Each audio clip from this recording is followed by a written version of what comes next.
మీ మోకాల నొప్పులకు ఎటువంటి సర్జరీ లేకుండా ఎపియాన్ పెయిన్ క్లినిక్ అందిస్తున్న అత్యాధునిక చికిత్స. It's just milk వల్ల వచ్చే Many people become lactose intolerant with age also. Some are already intolerant. అది వేరే. కానీ వాటి యొక్క అనర్థాలు చాలా ఉన్నాయి. డైరీ పాలల్లో ఉండే పెరుగు అట్లీస్ట్ బెటర్, ఎందుకంటే fermented, therefore you have the lactobacillus ఇవన్నీ ఉన్నాయి కదా, అవి మనం హెల్ప్ చేస్తాయి గట్ బ్యాక్టీరియా. కానీ అంత అబ్జార్బ్ కాదు కదా, దాంట్లో కొంత పోతుంది. అట్లీస్ట్ అది ఇప్పుడు డైజీన్ అని ఏమేమి వేసుకుంటారు, జలుసులు వేసుకునే బదులు పెరుగు తింటే అది స్మూత్గా పోతుంది.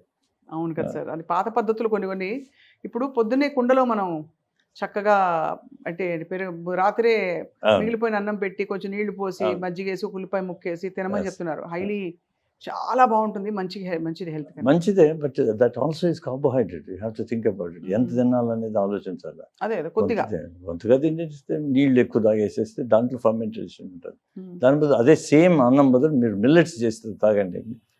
అన్నం బదులు మిల్లెట్స్ వేసుకుంటే మిల్లెట్స్ వేసి 12 hours చేశాను అనుకో, మీరు గంజి అంబలి మీకు తెలిసి ఉంటుంది చిన్నప్పటి నుంచి, అంబలే అంటారు ఆడ ఇక్కడ నార్త్లో.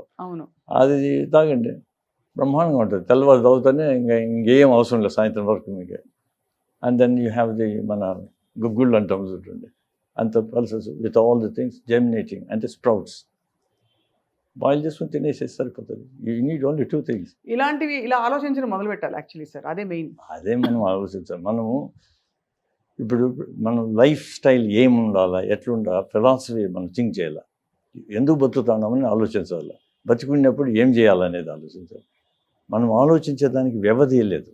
ఏది పరిగెత్తేస్తున్నాం, మిగతావాడు పరిగెత్తానంటే మనం పరిగెత్తాను అంటే గొర్రెదాటు నిలిచి ఎందుకు పరిగెత్తున్నామో నేను ఆలోచించలేదు. మన హెల్త్ బాగుండాలి, ఆరోగ్యమే మహాభాగ్యం, అంతే కదా, మర్చిపోయినారు. అది ఉంటే ఇంకేమి ఉండదు. వీడు బతికినంతవరకు కష్టపడి అంతా చేసేస్తాడు, ఆఖరికి ఏమవుతుంది, జబ్బులు వచ్చేస్తాయి. జబ్బులు వచ్చినప్పుడు ఏం చేస్తాడు, హాస్పిటల్ పోతాడు. వీడు సంపాదించింది జబ్బులు దానికి పెడతాడు, కానీ ఈ నెవర్ ఎంజాయ్ ఇట్. ఇది అదే తెలుగులో సామెత ఉంది కదా, పాసి పండోడు సంపాదిస్తే బంగారు పండోడు తినేసిపోయినాడు. రేపు హాస్పిటల్ బంగారు పండోళ్ళు, మనం పాసి పండోళ్ళు. డాక్టర్ దగ్గరికి ఎప్పుడు వెళ్ళకూడదు అనుకోవడం ఉత్తమం. అబ్సల్యూట్లీ. అదే అందువల్లే కదా ఇంతమంది and Apple day keeps the doctor away. చాలా వరకు ట్రూత్ అది అంతా. ఎందుకంటే ఫైబర్ అన్నీ ఉండాలి. ఆ మాదిరి ఫ్రూట్స్ అన్ని తింటాం, వెజిటబుల్స్ తింటామంటే మనం కీప్స్ ది డాక్టర్ అవే. అవి చేయము కదా మనం.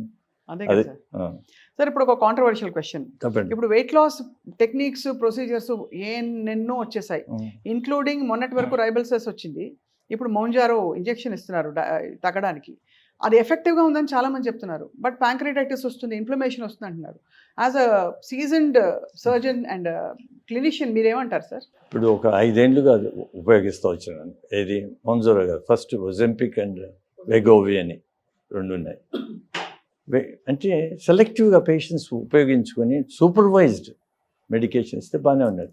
వీళ్ళు సడన్గా మేము ఒకటేసారి తగ్గిపోవాలనేది ఇంక్రీజ్ డోస్ ఏమవుతుంది, before the body get used you are giving a higher dose.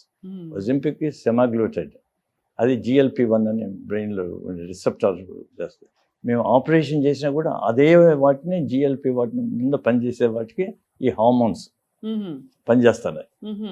దాన్ని బట్టి సర్జరీని బట్టి ఇవి కనుక్కొని వీళ్ళు తయారు చేశాను.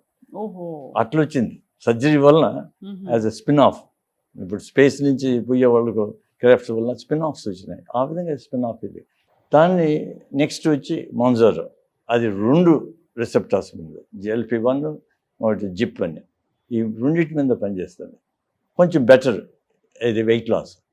కానీ మనం వెయిట్ లాసా ఆర్ బీయింగ్ హెల్దీనా, ఈ 2 థింక్ చేయాలి. ఏం ఒబీస్గా ఉంటే ఏమవుతుంది, బాగుంటే బాగుంటుంది కదా, లావుగా ఉంటే ఏం తప్పేమీ లేదు కదా, బట్ హెల్దీగా ఉండవా. అంతే కదా. హెల్దీగా ఉండడం అంటే ఏంటి చెప్పండి, ఒక 4 కొలమానాలు. How do I know if I'm healthy? ఇప్పుడు 2 or 3 flights of stairs, 3 మీ ఏజ్లో 3 flights లేకపోతే 4 flights, నేను కూడా 4 flights ఎక్కాలి. మోకాళ్ళ నొప్పులు రాకూడదు, ఆయాసం రాకూడదు. మోకాళ్ళ నొప్పులు అది వదిలేసేయండి, అది డిఫరెంట్ సబ్జెక్ట్, మళ్ళీ దాని గురించి మళ్ళీ మాట్లాడతాం. ఆయాసం రాకూడదు. మోటివ్ అంటే మనం అందువల్ల ఎవ్రీ డే మనం ఫిజికల్ యాక్టివిటీ ఉండాలి. ఫిజికల్ యాక్టివిటీ లేకుండా ఉంటే దేవుడిచ్చిన కాళ్ళు ఎందుకు ఏం చేస్తాయి? అంతే కదా. ఇప్పుడు తర్వాత వచ్చి మనం ఏమవుతుంది, మసిల్స్ వేస్ట్ అయిపోతుంది. కాబట్టి మసిల్ టోనింగ్ ఎక్సర్సైజ్ చేయాలి. Various things all can be done at home. పెద్ద కష్టం కాదు. అందువల్లే మనకు హఠ యోగాసనాలు అని ఉండేది. మైండ్ను ఒకటి స్టెబిలైజ్ చేయాలి. స్ట్రెస్ వలన కూడా హార్మోన్సే కదా, అది that causes obesity. And all these social మీడియాది అవి కూడా స్ట్రెస్. ఏమంటే ఏం చేస్తాయని ఒకదాని తర్వాత ఇంకోటి చేసాడు. మనకు లైక్స్ ఎన్ని డిస్లైక్స్ ఎన్ని వచ్చినాయని వాడు ఏదో అన్నాడు అనుకో, వీడికి ఇంకా డిప్రెషన్ లేకపోవడం. See all this effect and cause the obesity. Depression లేకపోతే ఏం చేస్తారు, ఎక్కువ తినేసేస్తారు. అవును. సోషల్ మీడియా వచ్చింది. నెక్స్ట్ స్ట్రెస్ లెవెల్ నువ్వు వేరియస్ విధంగా తగ్గించు. మనకు ముందంతా ధ్యానము, ప్రార్థనలు, మార్నింగ్ కూర్చొని దేవుడిని తలుసుకోవడం అన్నారు. ఏ దేవుడు అయితే ఉండదు, ఇట్ డజంట్ మ్యాటర్. ఒక దేవుడు ఉండాలా లేదా అది వదిలేసండి. Because I was an atheist for 10 years చైల్డ్హుడ్లో. మళ్ళీ స్పిరిచువలిస్ట్ అయిపోయినా. Meditation 48 years meditating. కాబట్టి అది వేరే. దేవుడు ఉండాలా లేదా వదిలేయండి. కానీ అట్లీస్ట్ ధ్యానం చేస్తామంటే మీ మనసు నిర్మలంగా ఉంటుంది. ఇప్పుడు కోవిడ్ పీరియడ్లో కూడా అది చెప్పడం మొదలు. అది ఎవరు మెడిటేట్ చేసినా వాడు అందరూ బాగా బతికినారండి. ఎందుకు? స్ట్రెస్లెస్ లెవెల్ తక్కువ.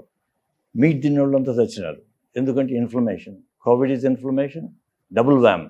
మీట్ మళ్ళీ డైరీ, ఆల్ 3 ట్రిపుల్ వ్యామ్ అయిపోయినాయి.